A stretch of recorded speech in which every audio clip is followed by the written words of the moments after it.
Alexis de Tocqueville, when he toured the United States and then wrote in the early 1830s and then wrote his great book, Democracy in America, French visitor, commented that racism seems to be most strong in those states which have never known slavery.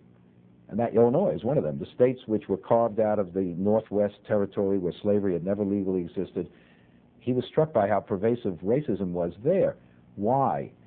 One could come up with reasons, partly because a lot of the initial settlers were from the South and brought racial prejudice with them, partly because it is a very competitive society. The social structure is not as fixed as in the East, and there is this fear of competition from blacks, but there are so few blacks there. It's kind of hard. Blacks taking their jobs? I mean, there are hardly any blacks. There's no chance of a lot of blacks taking the jobs of white people.